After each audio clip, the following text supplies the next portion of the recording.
David Little Seymour got invited, of all things, invited to the Oxford Union to do one of their famous Oxford Union debates. It's kind of like this fancy thing, suit and tie and ball gowns. I swear it's not always like that. But this specific one was one of the fancier ones. And then two sides of an argument debate, and it's supposed to be kind of big boy stuff. And the ones that I've seen, I think, are a little bit more casual than this. But that might be the Cambridge ones. But this one is very much, there's someone speaks for 10 minutes and the other side speaks for 10 minutes, and they kind of, do a back and forth and state their opinion. He did lose this one, though. Loser. It was these guys. They did sort of a post, what they call it, a straw poll. Essentially, David lost. Here you go. Post took a quick straw poll of the crowd post debate to ask who they thought the best speaker was. Seymour came out 0-7.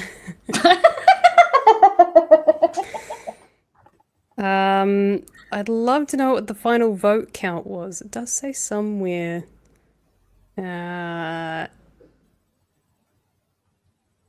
not put the final vote count in there. Come on, guys. Where is it? Damn it! I can't find it. If anyone knows what the final, it was definitely, it was a fairly good loss. Does anyone know? Can't see it. If you can see it, please let me know. Right, the people that must have taken the person taking the footage was just sort of in the crowd. They do have an official feed somewhere, but it hasn't been fully released yet. So we've only got David's for now, and a few snippets from a One News article on the affirmative opinions. But the bits I'd like to show you are, he's essentially talking about the general point is, where do we draw the line when it comes to reparations, right?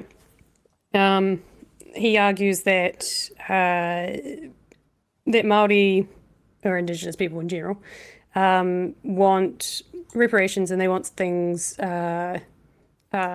fixed, maybe not quite the right word.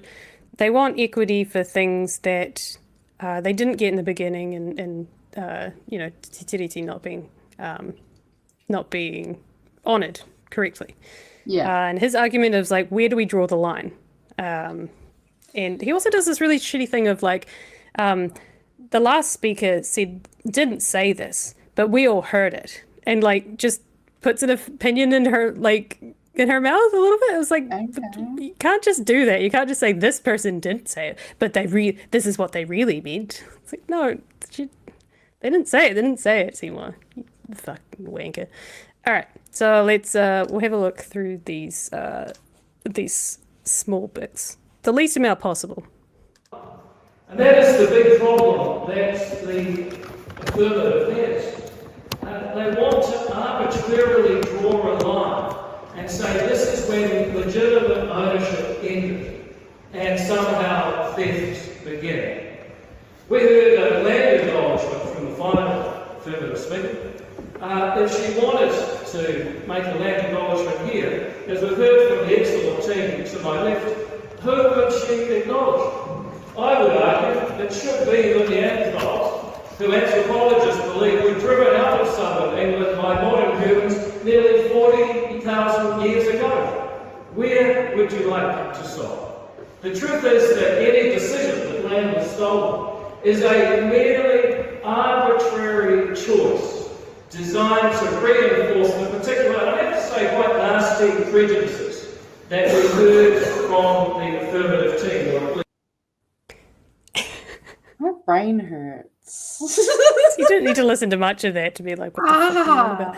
My question to Seymour is, right, is we're talking about where do we start, right? At which point is the land stolen? I think a lot of people can agree when the land was stolen, there's literally a date in which it was signed, and even probably... There's also a lot of documentation there afterwards of different things that have happened. Yes. It's There's a very, lot very of well paperwork, documented. a lot of evidence. The Neanderthals, on the other hand, there is no evidence. Well, there is beliefs, because anthropologists can only go off like assumptions. There's nothing to say that that's what happened. They can just Oh, go, he doesn't need it to. He just wants to say something that he knows is going to basically diminish the people he's talking about as if they are Neanderthals, a lesser species. Like, it's just disgusting coded language, and also arbitrary. Yeah, literally language is arbitrary. Every sound that we decide means something is fucking arbitrary.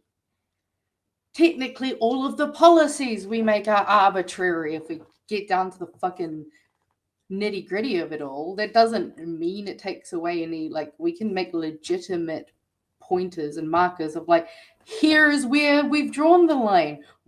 He's just such a straw man fucking argument. It's dumb as hell. I'll play a wee bit more of this, and then I have a point, which I'd love to ask Seymour. And at least you'll have one, because he doesn't. I'm not a debater, but this is kind of what came to my mind when he's talking about this. Where do we draw the line? Not by drawing that arbitrary line, for two reasons. One is that it begins the process of othering people. You know, the fourth speaker didn't say it. She didn't quite say it, and I think it came out. What she's really paid for is white settlement in Australia. And I think that's a shame. She didn't say it. People who were listening, they heard it. This guy literally just called colonialism white settlement.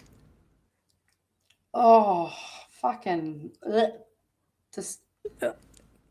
This is the same bullshit of, like, the Holocaust, right? Oh, the Holocaust didn't happen. This is literally what he is doing. Oh, the Holocaust didn't happen. Oh, colonialism didn't happen.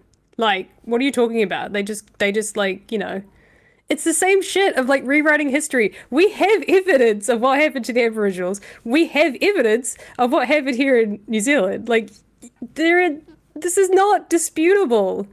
Yeah. These are, like, facts of history. And you don't have to look at it through a very, like, rose-colored... Like, you don't have to look at it. You just look at the facts and go, that was kind of fucked up. Yeah. Like, people look at what happened here, and they're like, you know, TDT, that was amazing. It was so, like, you know... But then you look into it more and more, and you go, no, we like, colonists fucked that up too. Like, sure, it was a little bit better than what they did in Australia. Thank God it wasn't, like, you know, black people in America were turned into slaves. Like, oh, well, you did it so much better. Like, yeah, that bar is an absolute hell. Exactly, it's just still fucked up. You can't just rewrite history like this. It pissed me off. Copium as fuck. So yes, apparently it wasn't colonialism. It was white settlement. People who were listening, I heard it. And Madam President, I believe that so long as we make this arbitrary division of our citizenism into victims and villains based on activity that happened before they themselves were even born, I believe that we other people, we make them, rather than thinking and valuing beings, we make them by drawing this arbitrary also, line. can you just pause for a second? Other people, mere numbers in a group or a collective. And that kind of othering is... Sorry, carry on. No, you're good. I just don't want to lose my train of thought. Go. I just find it very, very fucking interesting how he says, oh, well, that affects people who weren't even here when they signed it. Yeah, what about all the descendants of the tangata tiriti who were here that signed it? And then the incurring generational traumas that have been confounding due to multiple different things like land loss, culture loss, language loss, all done through white settlers and their, what is it called? Their colonizing? Like, it's fucking disgusting because he's basically going, well, us non-Māori, we didn't do anything, so it's not our fault. Yeah, well, so it's the people who also have the intergenerational trauma's fault that they've gone through this. Like, it feels like putting them up here and that issue down here. It's just infuriating. I got like 10 seconds to go. I'll just play Go this for wee it. bit. The draw of this arbitrary line in history, other people, mere numbers in a group or a collective. And that kind of othering is where the truly barbaric acts in our human history begins. But they do something else. I work. Okay, that's basically it. So, my question here is, right, we have an arbitrary line of where to start, Yeah. right? So we go, well, this was the point in which this happened. Where does the arbitrary line start for more recent things, right? Because let's just say, for example, Ukraine. I would use Palestine and Gaza, but or Israel and Gaza, but that's brown people versus white people, which he probably doesn't care too much about. Let's go white people versus white people because that's so much easier for people to stomach. Those ones. Yeah, that's so much easier for people to get on board with. Ukraine, right? Crimea, annexed by Russia. And I think Ukraine itself is a, its own little entity that's pulled away from Russia. That's why Russia wants it back. Yeah. Let's just say Russia are successful in taking the entirety of Ukraine, or whatever territory they managed to get, and they annex it and they say, look, this is ours now.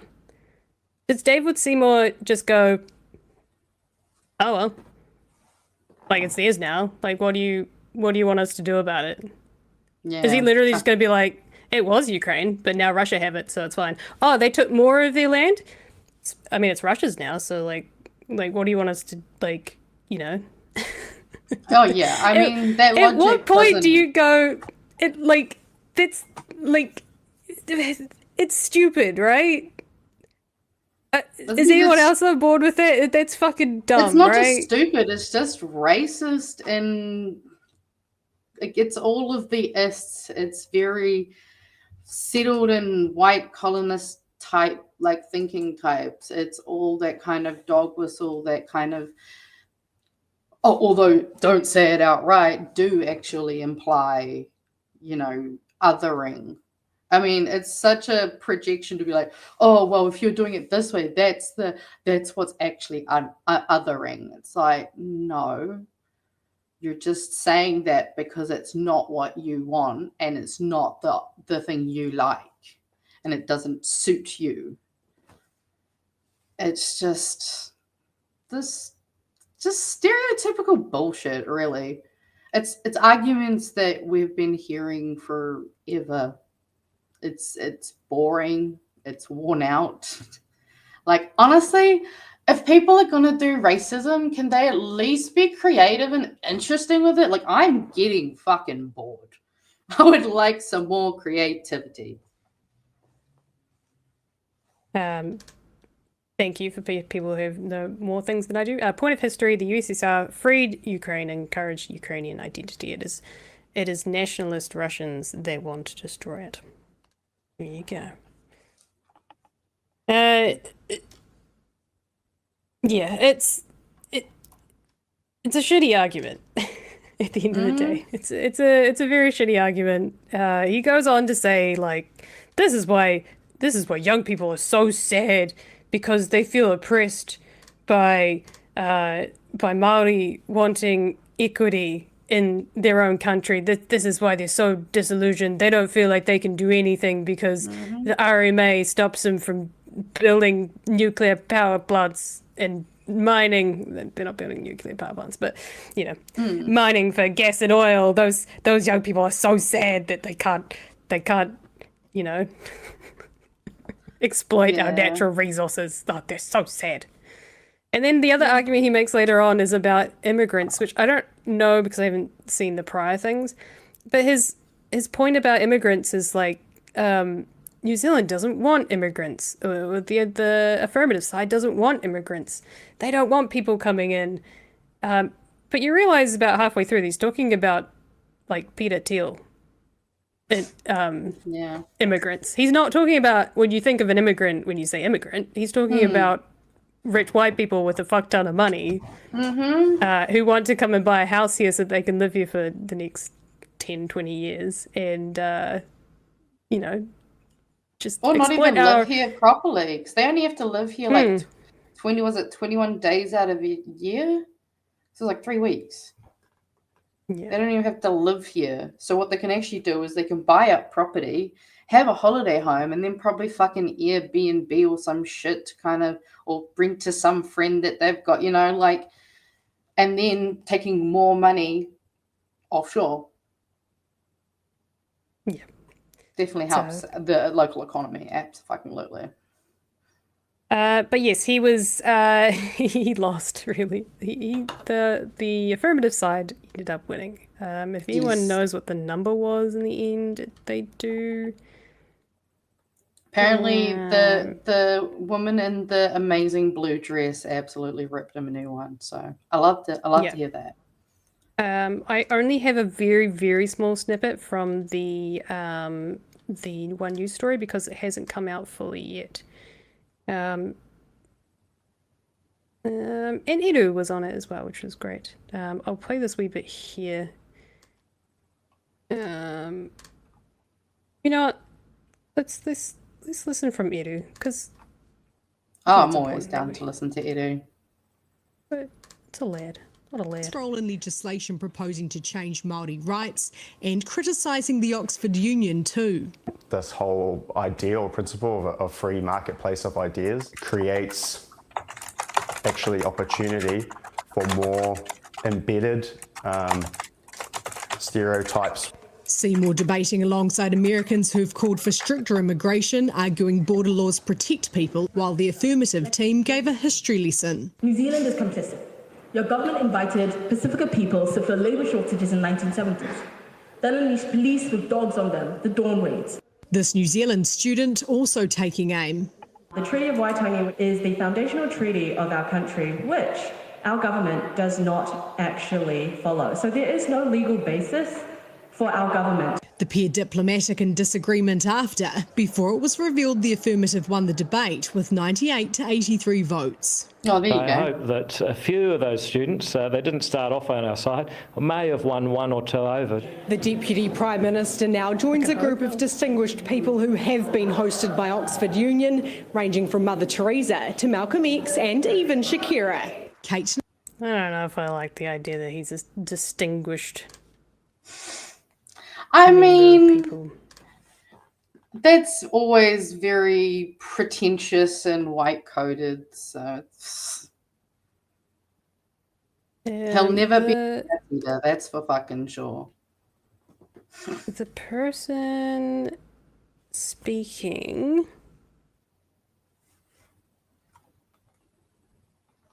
was the proposing side are historian Aviva Chomsky, Palestinian peace activist Naveen Sanduka, and Australian Senator and Deputy Leader of the Australian Greens, Mehreen Faruqi, or Faruqi, not sure. Both sides will also include a student speaker, and I think that was the one that was from New Zealand. Yes. Yeah. There was another one too. It was the daughter of a very well-known writer. I thought it was pretty cool. See if I can find it in here.